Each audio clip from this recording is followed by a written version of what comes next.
News Radio 1620. A lot of you white people never seen an Indian do stand-up comedy before, Like for so long you probably thought that Indians never had a sense of humor, We never thought you were too funny either.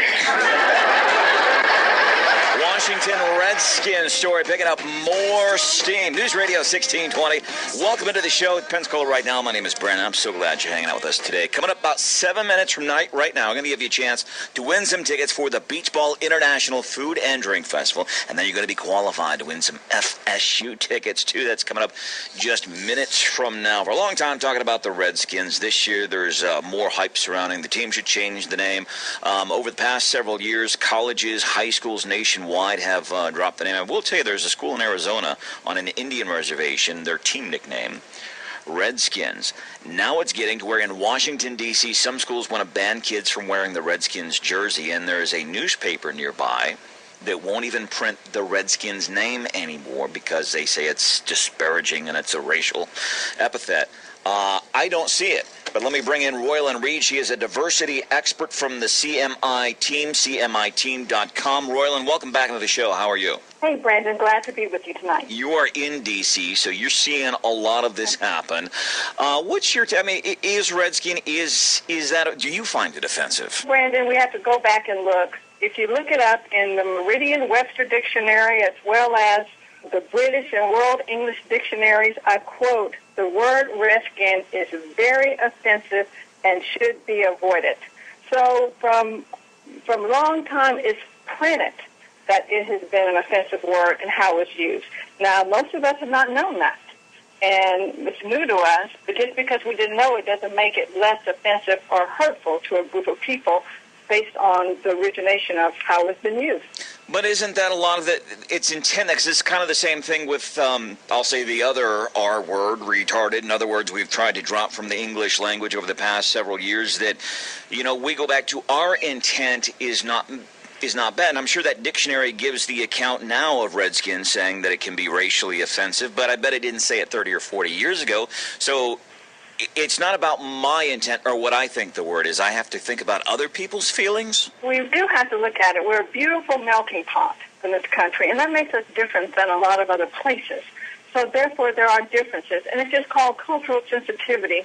There are things that are sensitive and hurtful. Now, if you look at the other sports team, who wouldn't want to be a Chief, with the Kansas City Chiefs, or who wouldn't mind being a Brave, an Atlanta Brave? When we look at the Braves, and what those words mean. Words do mean things and take connotations. Now, for whatever reason, this is just coming up, and awareness is created. So now we know, should we not be responsible because of what it really means? Diversity expert Royalyn Reid joining us on News Radio 1620. And I wonder, is there some, and I know you're a diversity expert, you train in workplaces around the country. Listen, you got to be careful about some of this stuff. But for somebody, even as we say, if this hurts somebody's feelings, we've got to be careful. But is there a point, Royalyn, where we're too politically correct or we're being too sensitive? You're absolutely right, Brandon. There is a line, but when you look at a racial slur, and when you look at it's meant to be derogatory to someone, it's not by accident, but the word is straight out derogatory. That's one thing. Now, I know it was earlier this year, there was a lot of uproar over a Mexican Barbie. Well, what was the big deal? It was to create culture, and sure enough, it was in the regalia that Mexicans wear. It was beautiful, bright colors, which is true. It had a Chihuahua dog that was from Mexico. Those things are fact, and those are neutral or positive. But to have a slur against someone, and now you're saying something negative, that's a different thing. All right. So in D.C., and I guess I'm asking, aside from your expertise as somebody who specializes in diversity and workplace training, let's talk about the fans in Washington, D.C. Just from your point of view, what do they think? Do you think, is there a majority opinion on this right now? I think when we're seeing a lot of, just as you said, and even you said yourself, mostly everybody has been saying, what's the big deal? But the more that people are learning about the word and what it means, they're saying, hey, maybe that is something to it. The fans are enjoying the game, the team, but, we have to look at it, too, as Washington has been through a name change before. It used to be the Washington Bullets, Now they're the Washington Wizards. So we have seen teams successfully change names, and it comes out all right because the sport excitement is still there, the competition is still there, but they got away from the word bullet.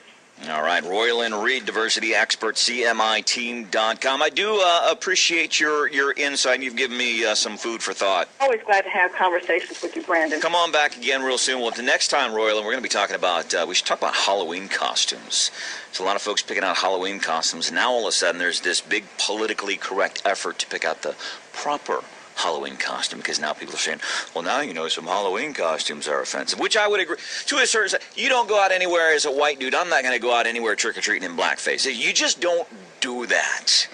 But there's some, I think, where people start to push it too far.